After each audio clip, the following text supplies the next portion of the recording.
ختم ہوگا. ہر نبی اپنے تقریر کے جوہر دکھا رہا ہے, ہر نبی اپنے انداز میں خطاب فرما رہا ہے. کیا عظیم شان ہوگی. جناب آدم علیہ السلام آئے, تقریر کا آغاز کیا.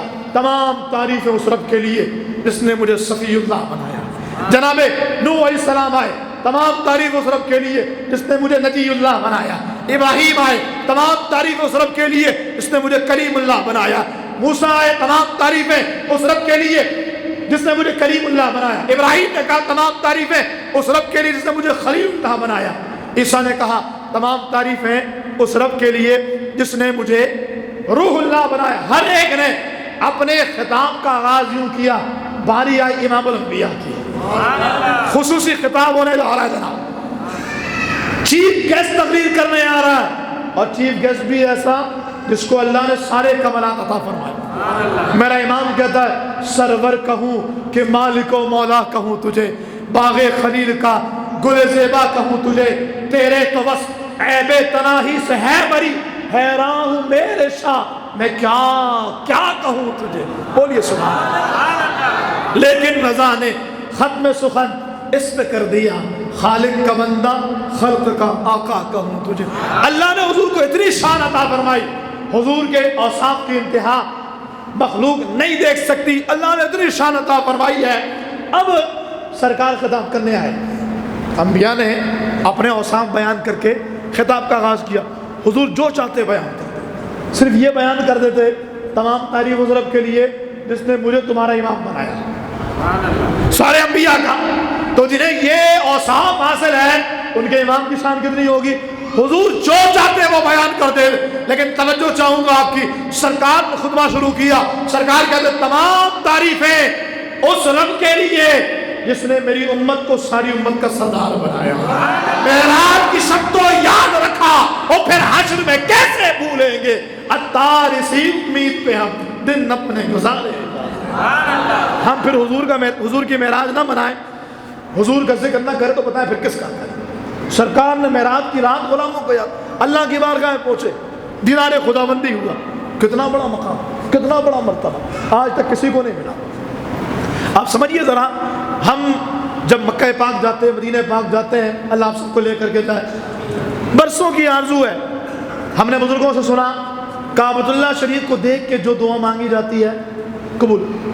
پہلی نظر جب کعبے پہ پڑتی ہے, جو دعا مانگے قبول ہوتی ہے. جو احباب گئے وہ میری تائید کریں گے, بہت سوچا ہوتا ہے وسیع بھائی, بہت سوچا ہوتا ہے, یہ بھی مانگیں گے, یہ بھی مانگیں گے, یہ بھی مانگیں گے. پھر کیا ہوتا ہے, کعبے پہ گئی جب پہلی نظر, کیا چیز ہے دنیا بھول گیا.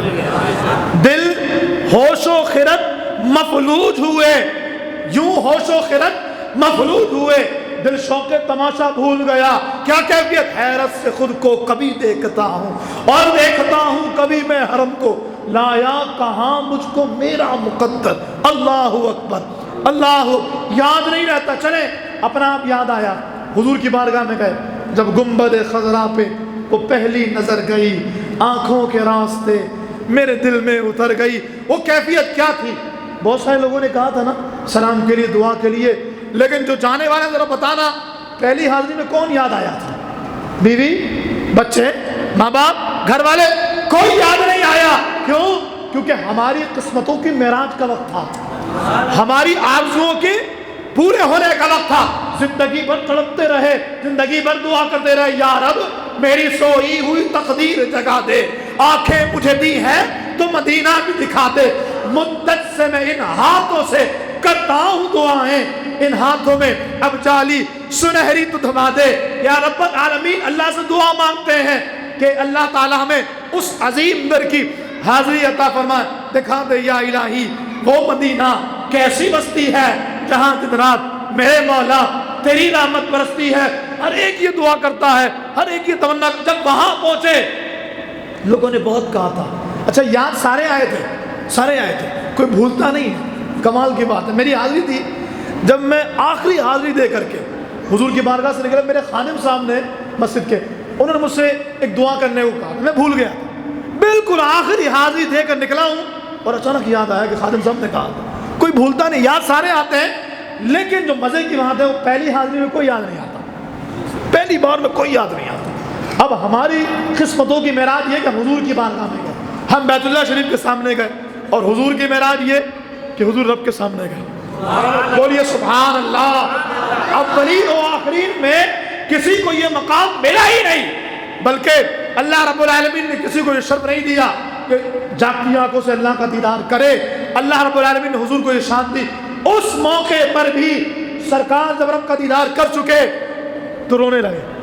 اللہ رب العالمین نے پوچھا محبوب پیارے کیوں روتے ہو؟ عرض کی یا اللہ مجھے امت کا غم رلا رہا ہے. بولیے سبحان اللہ. معراج کی شب تو یاد رکھا، پھر حشر میں کیسے بھولیں گے. عطار اسی امید پہ ہم دن اپنے گزارے جاتے ہیں. تو یقین مانیے معراج مصطفیٰ کی جو شب ہے 27 رجب المرجب، یہ جہاں پر ذکر کرنے کی، عبادات کرنے کی، نمازیں پڑھنے کی، محفل سجانے کی شب ہے، وہی میں بلا مبالغہ آپ سے کہوں آج کی شب اور عقیدہ معراج اور شب معراج یہ امت میں ہمیشہ سے ایک بڑا امتحان رہا ہے. آپ مانیے یا نہیں مانیے، میں بات کو ثابت کرتا ہوں. ہمیشہ سے معراج امت میں ایک امتحان رہا ہے. 1500 سالوں سے ہمیشہ سے یہ امتحان ہے. آپ دیکھیے سرکار معراج کی رات اللہ کی بارگاہ سے ہو کر آئے، اور سرکار نے آنے کے بعد واقعہ بڑا عجیب تھا، بڑا انوکھا تھا، بڑا اچھوتا تھا. اور دور وہ ہے جس میں لوگ بڑے مخالف ہیں، جس میں لوگ بڑے ہی آقا علیہ السلام کے مخالف ہیں، دشمن ہیں. ایسے موقع پہ لوگوں کے سامنے یہ بتانا کہ میں رات کے مختصر سے حصے میں مسجد حرام سے مسجد اقصیٰ گیا اور پھر وہاں سے آسمانوں پر گیا، جنت میں گیا، سیر کی، واپس آ گیا، بڑا پریشان کون ہو سکتا تھا؟ اگر ظاہری اعتبار سے دیکھے تو بتانا نہیں بنتا تھا، لیکن پیارے آقا نے یہ سارا واقعہ بیان کر دیا. کیوں؟ اسی لیے تو کہہ رہا ہوں معراج امتحان ہے. سرکار نے اچھا بیان کس کو کیا؟ آپ حیران ہوں گے. سرکار نے بیان کیا ہے ابو جہل سے. بولیے نا سبحان اللہ. سرکار نے بھائی اگر بندہ کوئی الگ بات بیان کرتا ہے نا تو پہلے بندہ اس کے لیے اپنے دوستوں کو اپنا ہم نوا بناتا ہے، اپنے دوستوں کو اپنی بات کی تائید میں کھڑا کرتا ہے، تاکہ اگر کوئی مخالف ہو تو کم از کم دوست تو ساتھ کھڑے ہو جائیں، رشتہ دار تو ساتھ کھڑے ہو جائیں. حضور نے آتے ساتھ واقعہ معراج ابو جہل سے بیان کر دیا. ابو جہل تو موقع کی تلاش میں تھا، وہ کھڑا ہو گیا اور اس نے ڈورا پیٹنا شروع کر دیا. اور میں آپ کو مزے کی بات بتاؤں، ابو جہل نے سب سے پہلے کس کو بتایا؟ ابو جہل نے سب سے پہلے جا کے ابو بکر صدیق کو بتایا. عجیب بات ہے، حضور نے ابو بکر کو بتانا تھا تو حضور نے ابو جہل کو بتایا، اور ابو جہل نے اپنے لوگوں کو بتانا تھا تو ابو جہل نے ابو بکر کو بتایا. اب صدیق اکبر سفر سے واپس آ رہے تھے، مشہور بات ہے میں تفصیل میں نہیں جاؤں گا. صدیق اکبر واپس آ رہے تھے تو ابو جہل نے کہا ابو بکر بڑی عجیب بات ہوئی ہے مکے میں، پتہ ہے تمہیں؟ کہا کیا ہوا؟ کب بعد میں بتاؤں گا، پہلے تم میری ایک بات کا جواب دو. یہ بتاؤ اگر کوئی بندہ یہ کہے کہ وہ رات کے مختصر سے حصے میں مسجد حرام سے فلسطین گیا، مسجد اقصیٰ گیا، پھر وہاں سے وہ 7ویں آسمان پر گیا، اوپر بھی گیا، پھر واپس آیا تو رات بھی ختم نہیں ہوئی تھی، یہ بتاؤ ابو بکر کیا ایسا ممکن ہے؟ اچھا اگر ہم سے کوئی اس طرح کی بات پوچھے ہم کیا کہیں گے؟ کیا ہو گیا بھائی، ایسا ممکن ہی نہیں ہے. کیا کہہ رہے ہو بھائی، ایسا ممکن نہیں. لیکن نہیں، صدیق اکبر کا امت کو پیغام تھا، صدیق اکبر کا امت کو درس تھا. ابو بکر صدیق نے فرمایا یہ بعد میں بتاؤں گا کہ ایسا ممکن ہے یا نہیں، پہلے یہ بتاؤ یہ واقعہ کس نے بتایا ہے؟ بولیے سبحان اللہ. یہ بتاتا ہے جناب کسی کا ویڈیو کلپ دیکھ کر، کسی انجینئر کی باتیں سن کر، کسی غامدی مزاج کی تقریر سن کر کے کنفیوز نہیں ہو جانا. یہ دیکھنا ہے وہ بات کس کے بارے میں کر رہا ہے. اگر وہ حضور کی شان گھٹا رہا تو لعنت بیلی ہے اور حضور کی تعریف بیان کی، حضور کی شان بیان کی. صدیق اکبر نے مجھے یہ بتاؤ واقعہ کس کا ہے؟ کہتے یہ چھوڑو یہ بتاؤ یہ ممکن ہے. کہا نہیں ایسے کیسے بتاؤ، پہلے بتاؤ واقعہ کس کا ہے. کہا یہ ان کا ہے جو تم نبی مانتے ہو، وہی جو ہمارے بتوں کو برا کہتے ہیں، وہی جو نیا دین لے کر آئے محمد، ان کا واقعہ ہے. سبحان اللہ. اسی لیے کہتا ہوں معراج امتحان ہے. ابو بکر صدیق نے کہا ابو جہل گواہ ہو جا، اگر یہ بات میرے محبوب نے کہی ہے نا تو ابو بکر دل و جان سے تسلیم کرتا. سبحان اللہ. نعرہ تکبیر، نعرہ رسالت، علماء سنت. واقعہ معراج ایک امتحان ہے. 1500 سال پہلے بھی امتحان تھا اور 1500 سال بعد بھی امتحان ہے. آج بھی آپ دیکھیے کوئی کہتا نہیں جی حضور کو جو معراج ہوئی تھی نا خواب میں ہوئی تھی۔ ظالم اگر بیداری کی مان لے تو کیا نقصان ہے؟ نہیں، بیداری میں ہوئی تھی لیکن حضور مسجد اقصی سے واپس آ گئے تھے۔ ہم نے کہا اگر آسمانوں کی مان لو تو نہیں، آسمانوں پہ تو گئے تھے لیکن سدرہ سے واپس آ گئے تھے۔ میں نے کہا قرآن کہتا ہے ما زاغ البصر وما طغى، کہ اللہ کے حبیب نے ایک ایسا جلوہ دیکھا، نہ پلک جھپکی نہ نظر بہکی، ایسا جلوہ دیکھا۔ تو بتاؤ کس کو دیکھا؟ میں آپ کی توجہ چاہوں گا۔ لوگ کہتے ہیں حضور کے بارے میں جو قرآن سورہ نجم کی آیت نمبر 17 یہ کہہ رہی ہے نا، حضور جبریل کو دیکھنے گئے تھے سدرہ پہ، حضور نے جبرائیل کو دیکھا تھی۔ بالکل میں ذمہ داری آن ریکارڈ یہ بات کر رہا ہوں۔ لوگ یہ بات کہتے ہیں کہ لوگ سرکار سدرہ پر جبرائیل کو دیکھنے گئے تھے۔ میں نے کہا کچھ تو خدا کا خوف کرو، سرکار اگر سدرہ پر جبرائیل کو دیکھنے کے لیے گئے تھے تو پھر جبریل لینے کیوں آیا تھا؟